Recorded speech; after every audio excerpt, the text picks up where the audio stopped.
로마서 13장 11절에서 14절 말씀을 통해서 빛의 갑옷을 입자라는 제목으로 하나님 말씀을 함께 나누겠습니다. 우리가 교회를 다니는 목적은 교회를 왜 다니십니까? 라고 물으면 여러분 뭐라고 대답하십니까? 네, 복받기 위해서는 이건 좀 기복주의, 샤머니즘적인 발상이고 우리가 교회를 다니는 가장 근본적인 것은 구원받기 위함이죠. 물론 구원도 하나님이 허락해 주셔야만 되는 문제지만 구원받기 위함이다라고 말하는 것은 천국과 지옥이 있다는 것을 분명히 아니까 구원받으려고 하는 거죠. 천국과 지옥이 분명히 있어요.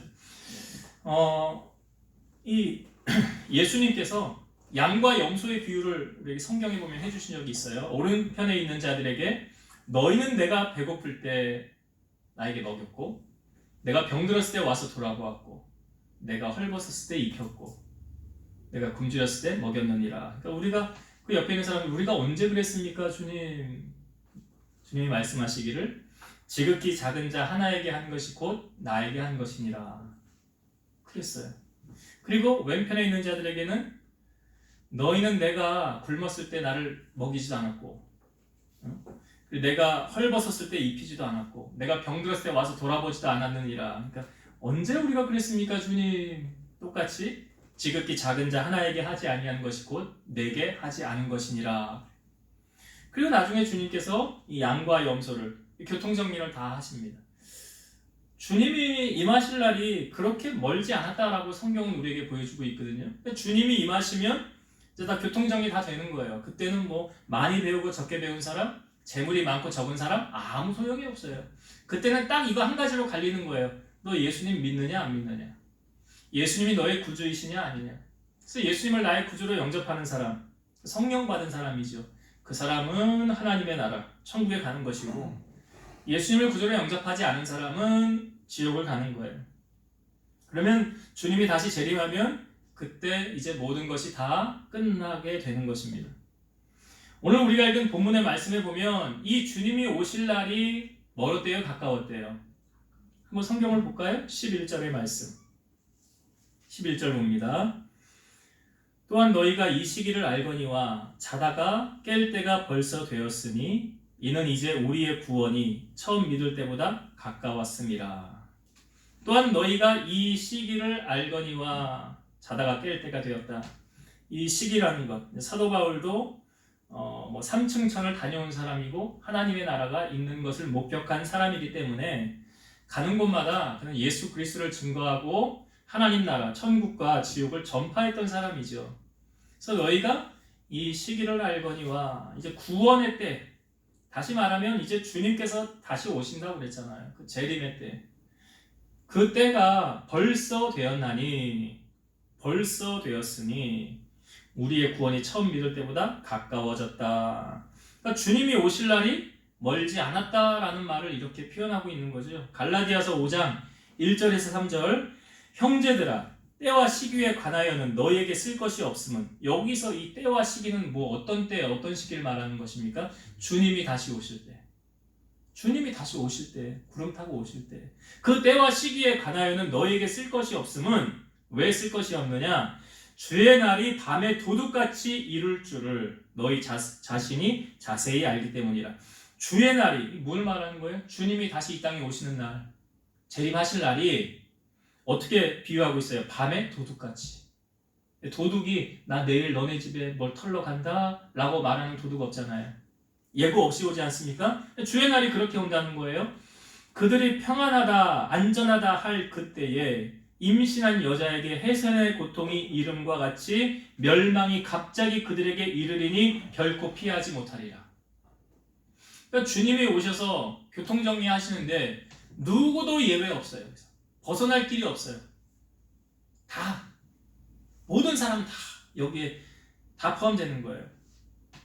그래서 그때서야 주님 오실 나 주님 믿을게요. 내가 왜 안 믿었을까요? 그때 후회야 소용없는 거예요. 노아의 방주를 보세요.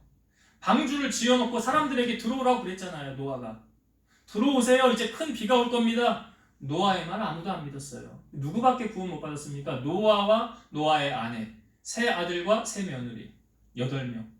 단지 8명밖에 구원 못 받았어요. 오늘날에도 우리가 이제 주님 오실 날 멀지 않았어요. 복음을 전하고 예수 믿어야 구원받아요. 그래야 천국 가요. 여러분 가장 가까운 사람에게 전하세요. 믿든지 믿지 않든지.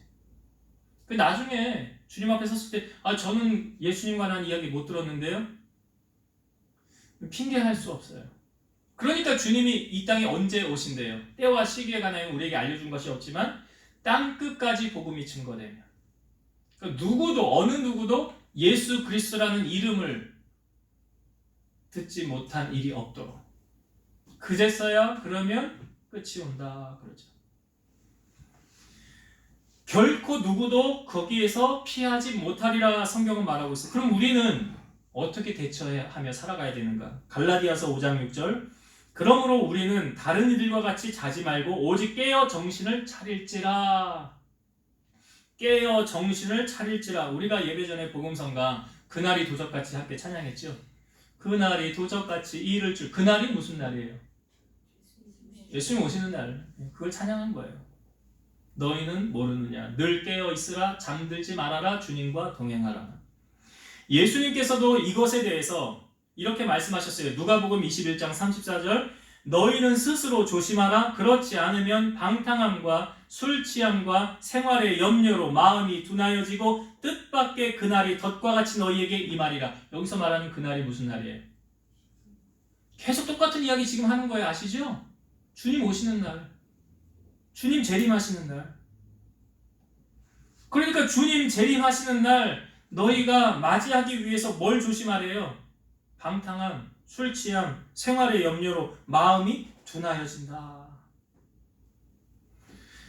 누가복음 21장 36절, 그러므로 너희는 장차 올 이 모든 일을 능히 피하고 인자 앞에 서도록 항상 기도하며 깨어 있으라 하시니라. 그러니까 항상 주님 앞에 서도록이라는 표현은 주님이 오실 날을 기다리면서, 어떻게 기다려요? 항상 기도하면서 깨어 있으라. 우리가 세상의 마음을 빼앗기면 타락하게 되어져 있어요. 죄악에 빠질 수 있기 때문에 그래요. 여러분, 죄의 자리는요 가는 게 아니에요. 누가 복된 자라고 성경은 말하고 있습니까? 시편 1편 1절과 2절, 복 있는 사람은 악인들의 꾀를 따르지 아니하며 죄인들의 길에 서지 아니하며 오만한 자들의 자리에 앉지 아니하고 오직 여호와의 율법을 즐거워하여 그의 율법을 주야로 묵상하는도다. 여기 앞부분에 복 있는 사람은 하고 뭐 하지 말래요? 악인들의 꾀 따르지 말고, 죄인들의 길에 서지 말고, 오만한 자들의 자리에 앉지 마라. 이게 다 뭐 하지 말라는 거예요. 그러니까 죄의 자리는 가는 게 아니에요. 여러분, 우리가 죄를 다스릴 수 있다고 생각하십니까? 그렇지 않아요. 죄는요 다스리는 게 아니라 피하는 거예요. 나는 죄 다스릴 수 있어 천만에요. 여러분, 꿈의 사람 요셉 있죠? 요셉이 애굽에 팔려갔어요. 보디발이라는 사람이 주인이 딱 보고 인정을 해서 총무의 일을 맡겼어요. 그 집에 이제 요셉이 주인이나 다름이 없어요. 종이었지만 모든 재산을 요셉이 다 관리해요. 그런데 보디발의 아내가 요셉에게 와서 유혹을 합니다. 나와 동침합시다 그래요. 나와 동침합시다. 그런데 그때 요셉이 이렇게 말합니다. 내가 어찌 이 큰 악을 행하여 하나님께 죄를 지으리까? 요셉의 시각엔 누가 보였어요? 하나님 보였다고요. 내가 어떻게 이 큰 악을 행하여서 하나님께 죄를 지을 수 있겠습니까? 근데 여러분, 마귀가 쉽게 포기합니까? 좀 마귀라는 표현을 해서 좀 그렇지만 이 보디발의 아내가 요셉을 쉽게 포기했냐고요. 창세기 39장 10절, 여인이 날마다 요셉에게 청하였으나 요셉이 듣지 아니하여 동침하지 아니할 뿐더러 함께 있지도 아니하니라. 여인이 날마다 요셉에게 청했대요. 날마다 요셉 넘어뜨리려고 했다는 거 아니에요, 그게. 근데 요셉이 어떻게 대처했어요? 듣지도 아니하고 여기 함께 있지도 아니하니라. 그러니까 죄의 자리는 가는 게 아니고요, 벗어나는 거예요. 여러분, 하나님의 마음에 합한 종이었다고 하는 다윗 있지요. 오늘 우리가 오전에 말씀 다윗을 나누었는데 다윗 넘어진 적 있습니까? 없습니까? 있죠. 성경에 보면 다윗의 유일한 잘못이 그거예요. 우리아의 아내였던 바스바를 범한 거. 근데 성경을 잘 보세요. 사무엘하 11장 2절, 저녁 때에 다윗이 그의 침상에서 일어나 왕궁 옥상에서 거닐다가 그곳에서 보니 한 여인이 목욕을 하는데 심히 아름다워 보이는지라. 자, 다윗이 자기 왕궁 옥상이 높으니까 높은 곳에서 아래를 내려다보니까 한 목욕하는 여인이 보일 수 있어요. 그렇죠. 근데 뭐 집을 뭐 잘 진 것도 아니고 뭐 당시 상황으로 보면 보일 수 있어요. 그러면 그 보이는 걸로 그냥 끝났어야죠. 그렇죠. 아니 다윗이 보고 싶어 본 거 아니야. 그냥 우연히 올라갔는데 거기 보였다는 거 아니에요. 그럼 보인 걸로 그냥 끝나야지. 근데 어떻게 표현하고 있습니까? 성경에 심히 아름다워 보이는지라. 여러분 선악과를 하와가 따먹을 때 선악과를 안 먹으려면 어떻게 하면 돼요? 그래 선악과 앞에 안 가면 돼. 왜 얼쩡거려 거기를. 그래서 왜 뱀의 유혹을 받냐고요. 안 가면 되잖아. 안 가면. 그런데 가가지고 보니까 성경에 이렇게 표현되어 있죠. 자꾸 선악과를 보니까 어떻게 보였대요? 먹음직도 하고 보암직도 하더라. 그러니까 복 있는 사람이 안 되는 거예요. 그러니까 다윗이 그거 보고 심히 아름답게 보이는데 그걸로 그냥 끝났으면 되는데 그 다음에 사람을 보내요. 다윗이. 누군가 알아봐라. 인적사항을 조사해오라는 거예요. 그랬더니 엘리암의 딸이고 햇사람 우리아의 아내라는 거예요. 딱 보니까 그냥 평범한 집안이네. 그걸로 끝났으면 괜찮은데 데려와서 다윗이 동침을 해서 임신을 하게 만들어요. 그래서 이것을 무마하려고 다윗이 어떻게 합니까? 우리아, 전쟁터에 나아가 있는 우리아를 데리고 와요. 왕 앞에. 그리고 내가 너에게 포상휴가를 줄게. 너 집에 들어가서 좀 쉬어라. 근데 얘가 집에 안 들어가는 거예요. 자기 부하들하고 군인들이 있는 데서 같이 자는 거예요. 다윗 말을 안 들었잖아요. 다윗이 또 불러요. 다윗도 참 집착이 대단하죠. 어떻게 하든지 무마하려고 또 불러가지고 이번에는 다윗이 술을 먹여요. 진당 술 취하게 만들어. 그 다음에 너 집으로 들어가라. 얘가 집으로 들어가요? 안 들어가요? 안 들어갔어요. 집으로 들어가야 이게 모든 게 이제 순조롭게 무마가 되는데 안 들어갔어요. 그러니까 이번엔 다윗이 어떻게 합니까? 편지를 써가지고 군대 장관 요압에게 주면서 편지의 내용은 뭐냐? 우리야 전쟁터 맨 앞에 내보내고 너희들은 뒤로 빠져라. 그러니까 요압이 그거 보고 편지 시킨 대로 우리야를 맨 앞에 내보내고 뒤로 빠져서 우리야는 전쟁터에서 죽게 만들어요. 여러분 이 모든 원인의 발단의 시작은 어디서 시작되어졌습니까? 제가 아까 말씀드렸죠. 다윗이 옥상에 올라갔더니 목욕하는 여인 보일 수 있어요. 그걸 끝나야 돼요. 그런데 그걸로 끝나지 않았더라. 무엇을 말하고 있습니까? 여러분 다윗이 넘어졌다는 거는요. 우리 누구나 다 넘어질 수 있다. 다윗이 하나님의 마음에 합한 그 종이었던 기도로 하나님과 교통하고 응답받고 그랬던 다윗이 넘어졌다는 것은 우리는 말할 것도 없다는 거예요. 그래서 우리가 이 땅에 살아가면서 복 있는 자가 되길 원합니까? 죄는요 다스리는 게 아니라고 그랬어요. 아브라함의 조카 롯이 있죠. 롯이 아브라함과 헤어질 때 그 롯이 선택한 땅이 어디였습니까? 소돔, 고모라 땅이었죠. 자, 소돔과 고모라에 갔던 롯의 모습을 베드로후서 2장 6절에서 8절 읽어봅니다. 소돔과 고모라 성을 멸망하기로 정하여 죄가 되게 하사 후세에 경건하지 아니할 자들에게 본을 삼으셨으며 무법한 자들의 음란한 행실로 말미암아 고통당하는 의로운 롯을 건지셨으니 이는 이 의인이 그들 중에 거하여 날마다 저 불법한 행실을 보고 들으므로 그 의로운 심령이 상하니라. 롯의 의로운 심령이 왜 상했대요? 저들의 불법한 행실을 보고 들으므로. 여러분 죄의 자리는요 성령을 근심하게 합니다. 그리고 성령을 소멸하게 합니다. 그래서 성령을 근심시키는 일을 하면 안 돼요. 성경은 우리가 성령의 충만함을 받으라 라고 말하고 있어요. 성령을 소멸하지 말라라고 말하고 있어요. 이 성령에 대해서 우리가 저번 주에 성령 강림주를 제가 설명을 좀 드렸죠. 우리가 성령 충만해야 하는 이유는 하나님의 뜻을 헤아리기 위해서. 성령 충만해야 하나님의 깊은 것을 알 수 있다고 그랬잖아요. 근데 세상에 온갖 것에 마음을 빼앗기고 있으면 하나님 뜻을 전혀 모르죠. 그러니까 우리가 이 죄의 자리 가까이 하는 것이 아니다. 이 땅에 사는 동안 우리가 어떻게 대처해야 되는가? 오늘 말씀 12절을 한번 보시기 바랍니다. 12절 밤이 깊고 낮이 가까웠으니 그러므로 우리가 어둠의 일을 벗고 빛의 갑옷을 입자. 밤이 깊고 낮이 가까웠으니 그러므로 우리가 어둠의 일을 걷고 빛의 갑옷을 입자. 여러분, 예수를 믿기 전에 우리의 상태는 어둠이다라고 성경은 말하고 있어요. 에베소서 5장 8절과 9절. 너희가 전에는 어둠이더니 이제는 주 안에서 빛이라. 빛의 자녀들처럼 행하라. 빛의 열매는 모든 착함과 의로움과 진실함에 있느니라. 우리가 예수 믿기 전의 상태를 성경은 분명히 이렇게 말하죠. 너희가 전에는 어둠이더니. 우리가 어둠이 있었어요. 그런데 예수님을 만나고 예수님을 영접하는 순간 우리 안에 어둠은 떠나가고 우리가 빛의 자녀가 되었더라. 그래서 빛의 열매는 착함과 의로움과 진실함이라. 데살로니가전서 5장 5절. 너희는 다 빛의 아들이요 낮의 아들이라. 우리가 밤이나 어둠에 속하지 아니하니라. 여기 성경은 좀 대조적으로 우리에게 보여주고 있죠. 밤과 낮, 어둠과 빛을 대조적으로 우리에게 보여주고 있어요. 그러면 이 밤이 의미하는 것은 뭐고 낮이 의미하는 것은 뭐냐? 어둠이 의미하는 건 뭐고 빛이 의미하는 건 뭐냐? 13절에 나오죠. 한번 봅시다. 13절. 낮에와 같이 단정히 행하고 방탕하거나 술 취하지 말며 음란하거나 호색하지 말며 다투거나 시기하지 말고. 여기 보면 이제 낮에와 같이 단정히 행하고 이건 낮이에요.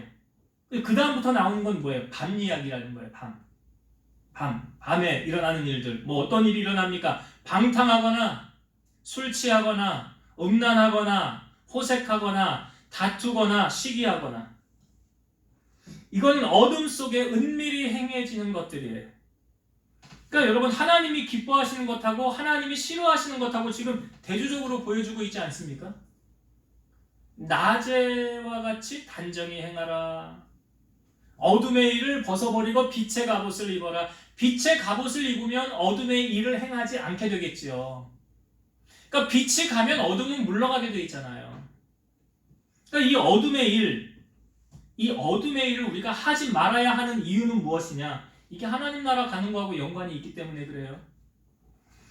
요한계시록 21장 8절. 그러나 두려워하는 자들과 믿지 아니하는 자들과 흉악한 자들과 살인자들과 음행하는 자들과 점술가들과 우상 숭배자들과 거짓말하는 모든 자들은 불과 유황으로 타는 못에 던져지리니 이것이 둘째 사망이라. 둘째 사망은 어디예요? 지옥이잖아요. 음부잖아요. 무적에. 어떤 사람들이 여기 들어간대요? 믿지 않고 흉악한 자, 살인자, 음행자들, 점술가, 우상숭배자, 거짓말하는 모든 자들. 요한계시록 22장 15절. 개들과 점술가들과 음행하는 자들과 살인자들과 우상숭배자들과 및 거짓말을 좋아하며 지어내는 자는 다 성 밖에 있으리라. 여기 개들은 하나님을 구주를 믿지 않는 자들, 불신자들 말하는 거고요. 점술가들은 점치는 자들, 그리고 음행하는 자, 성적으로 타락한 자들, 또 살인자들, 우상 숭배자들, 거짓말 좋아하고 지어내는 자. 이 사람들은 다 어디에 거한대요? 성 밖에. 하나님, 그러니까 새 예루살렘 성을 천국을 말하잖아요. 그 천국에 들어가지 못하면 어디 가는 거예요? 거기 가는 거예요. 이렇게 죄악이 난무하는 상황에서 우리가 승리할 수 있는 비결. 여러분, 우리가 사는 이 땅에도 지금 밤의 일, 율락과 활만 있잖아요. 그런 부분들, 어둠의 일을 행하는 자들 있잖아요. 그런 세상 속에서 우리가 승리하려면 어떻게 해야 되느냐? 자, 14절의 말씀 보겠습니다. 14절. 오직 주 예수 그리스도로 옷 입고 정욕을 위하여 육신의 일을 도모하지 말라. 오직 주 예수 그리스도로 옷 입고 정욕을 위하여 육신의 일을 도모하지 말라. 여러분, 우리가요 무슨 옷을 입느냐에 따라 그 사람의 마음가짐이 달라지는 거 아십니까? 그렇죠? 어떤 잔치 자리에 초대를 받으면 뭘 입고 갑니까? 거의 예복을 입고 가잖아요. 예. 그러면 행동 거지를 어떻게 하게 돼요? 조심합니다. 예. 점잖아집니다. 사람이 옷에 따라요 그 사람의 행동이 달라지게 돼 있어요. 점잖은 남자들에게요, 이제 군복 한번 입혀보면, 군복을 입으면 남자분들은 알아요. 멀쩡하던 점잖은 사람들도 군복을 입혀놓고 예비군 훈련이다 뭐 그러면 왜 이렇게 다들 그냥 뭐가 되냐 개가 됐다는 표현을 하잖아요. 군복 입으면 그래요. 그러니까 뭐냐면 우리가 옷에 맞춰서 사람이 생활하게 돼 있어요. 여러분 집에서 생활하는데 정장 입는 사람이 있습니까? 넥타이 매고 집에 있고 드레스 입고 집에 있는 사람 없잖아요. 집은 뭐 하는 곳입니까? 쉬는 곳, 파자마, 편한 옷 그런 거 입고 집에 있는 거잖아요. 귀한 약속이 있으면 우리는 그 의상 먼저 우리가 챙기고 달라지는 것을 보게 됩니다. 여러분 우리가 사는 이 세상이 죄 짓기 쉬운 세상 아닙니까? 나가면 죄 짓게 천집 깔려 있잖아요. 죄 짓게 많잖아요. 그래서 우리가 이 세상에서 죄악과 타협하지 않고 믿음의 순수성을 지키기 위해서 입어야 하는 옷이 어떤 옷이래요? 오늘 14절에 뭐라고 소개하고 있습니까? 오직 주 예수 그리스도로 옷 입고 주 예수 그리스도로 옷 입는다. 무슨 의미를 말할까요? 여러분 말씀이 육신이 되어 우리 가운데 오신 그분이 누구세요? 예수님이죠. 말씀이 육신으로 우리 가운데 오셨어요. 예수님은 말씀이시잖아요. 하나님도 요한복음 1장 1절에 태초에 말씀이 계시니라. 이 말씀이 하나님과 함께 계셨으니 말씀이 곧 하나님이시라. 그러니까 예수 그리스도로 옷 입으라는 표현은 무엇이냐면 말씀으로 무장하라는 거예요. 여러분이 우리가 영적 싸움을 할 때 에베소서 6장에 보면 영적 싸움 나오죠. 구원의 투구, 뭐 의의 흉배를 붙이고 평안의 복음에 예비한 신발을 신고 구원의 투구를 쓰고 그렇죠? 그럼 마지막에 나오는 게 뭐예요? 무기, 성령의 검. 이게 뭐래요? 하나님의 말씀. 그러니까 내가 말씀 들지 않고 싸움할 수 있어요. 그러니까 전쟁터에 어느 바보가 칼, 총 없이 나가 싸우겠어요. 근데 우리 신앙인들이 말씀을 몰라 무지해. 근데 영적 싸움 한데 뭘로 싸워 이겨요? 못 이기지. 무기가 없는데. 그 무기가 뭐예요? 말씀이에요. 그러니까 우리가 이 마귀가 우리 영적 상태 잘 알까요? 모를까요? 알아요. 시퍼런 칼을 들고 있으면 어우 쟤는 무서워서 못 건드리겠다. 쟤한테는 가면 안 되겠다. 마귀가. 그런데 아무 무기도 없어요. 근데 아주 믿음 있는 척해요. 그럼 그 마귀가 와서 툭 건드리면 어떻게 돼요? 금방 툭 넘어져요. 왜요? 무기가 없잖아. 말씀의 검, 성령의 검, 하나님의 말씀. 그러니까 여기 예수 그리스도로 옷 입어라 이 표현은 말씀으로 무장하는 거예요. 하나님 말씀으로. 그러면 어려운 순간, 위기의 순간에 말씀이 막 생각나요. 저도 설교 준비를 하면서 하나님께서 말씀이 생각나게 하는 거예요. 감동을 주시는 거예요. 그거 붙잡고 기도하면서 일주일을 묵상하면서 말씀을 묵상하고 적으면서 여러분들과 함께 주일날 은혜를 나누는 거예요. 그렇게 전 설교 준비를 해요. 여러분 우리가 이 땅에 살아가는 동안 영적 싸움에서 이기기 위해서 힘써야 될 것 예수 그리스도로 옷 입는 것 이게 뭐예요? 말씀으로 여러분을 도배하시는 거예요. 그래서 뭐 무릇 지킬 만한 것보다 내 마음을 지키라 생명의 근원이 이에서 나니라. 마음을 잘 다스려야 되고 말은 마음에서 나오는 것이니 그렇죠. 말은 마음에서 나오는 거예요. 내 입에서 지금 어떤 말 나가고 있는가. 근데 말할 때 어떻게 하래? 모든 사람에게 소금을 고르게 뿌리긴 같이 하나님이 말씀하시는 것처럼 해라. 은혜가 되게 하라 듣는 자들에게. 이게 다 성경에 있는 말씀이잖아요. 그런 말씀을 우리가 알고 내 것으로 만들어야 삶 속에 적용이 되어지는 거잖아요. 전혀 아무것도 몰라요. 근데 신앙으로 산다, 믿음으로 산다. 무기가 없어요. 그러니까 오늘 우리가 취해야 될 건 뭐예요? 예수 그리스도로 옷 입는 것이 뭐라? 말씀. 여러분 바쁘셔도 성경, 네? 하나님의 말씀 하루에 한 장, 두 장. 꼭 밥 못 먹으면 어떻게 돼요? 배고프죠? 하나님 말씀, 성경 말씀은 안 먹어도 배 안 고프죠? 영적으로 배가 고파야 돼요. 말씀을 취해야 돼요. 그래야 우리가 이길 수 있는 거예요. 그러니까 14절에 주 예수 그리스도로 옷 입고 말씀으로 무장하고 그 다음에 정욕을 위하여 육신의 일을 도모하지 말라. 그게 13절 이제 위에 있는 말씀에 겹치는 거잖아요. 방탕하거나 술 취하거나 음란하거나 호색하거나 다투거나 시기하는 게 이게 다 뭐예요? 다 육신의 일이잖아요. 갈라디아서 5장 16절 내가 이르노니 너희는 성령을 따라 행하라 그리하면 육체의 욕심을 이루지 아니하리라. 그러니까 성령의 일과 육체의 일, 밤의 일과 낮의 일, 어둠의 일과 빛의 일 다 반비례해요. 다 반비례적인 거잖아요. 한쪽에 치우치면 한쪽은 소홀하게 돼 있어. 제가 아까 2마리 토끼 못 잡는다고 그랬죠? 중간에 발을 걸치는 사람은 없어요. 한 발은 세상에, 한 발은 주님께. 그거 아니에요. 그렇게 신앙생활을 하는 거 아니에요. 갈라디아서 5장 24절 그리스도 예수의 사람들은 육체와 함께 그 정욕과 탐심을 십자가에 못 박았느니라. 사도 바울도 나는 죽고 내 안에 누가 산다? 예수님이 산다 그러잖아요. 내가 그 정욕과 탐심 여기 나오잖아요. 14절 정욕을 위하여 육신의 일을 도모하지 말라. 내가 그리스도 예수의 사람들은 육체와 함께 그 정욕과 탐심을 십자가에 못 박았느니라. 세상을 바라보지 않고 주님만 바라보며 나아가는 거예요. 이게 하나님의 사람들이에요. 그렇게 살라라고 말하고 있어요. 이제 말씀을 정리하고 마치겠습니다. 여러분 주님 오실 날이 멀지 않았어요. 다시 말씀드리면 그만큼 죄악이 난무하고 믿는 자를 넘어뜨릴 때가 가까웠다. 마귀는 할 수만 있으면 믿는 자를 넘어뜨리려고 합니다. 그래서 우리가 주의 날이 가까웠음을 우리에게 주님도 보여주면서 어떻게 하래요? 정신을 차리고 근신하며 깨어 기도하라 그랬어요. 정신을 차리고 근신하며 깨어 기도하라. 제가 요셉을 예로 들었어요. 그리고 다윗을 예로 들었어요. 우리는 다윗도 넘어졌는데 우리 말할 것도 없잖아요. 그러니까 이 죄악 속에서 넘어지지 않으려면 우리 어떻게 해야 됩니까? 12절에는 빛의 갑옷을 입으라고 그랬어요. 어둠의 일에 거하지 말라는 거예요.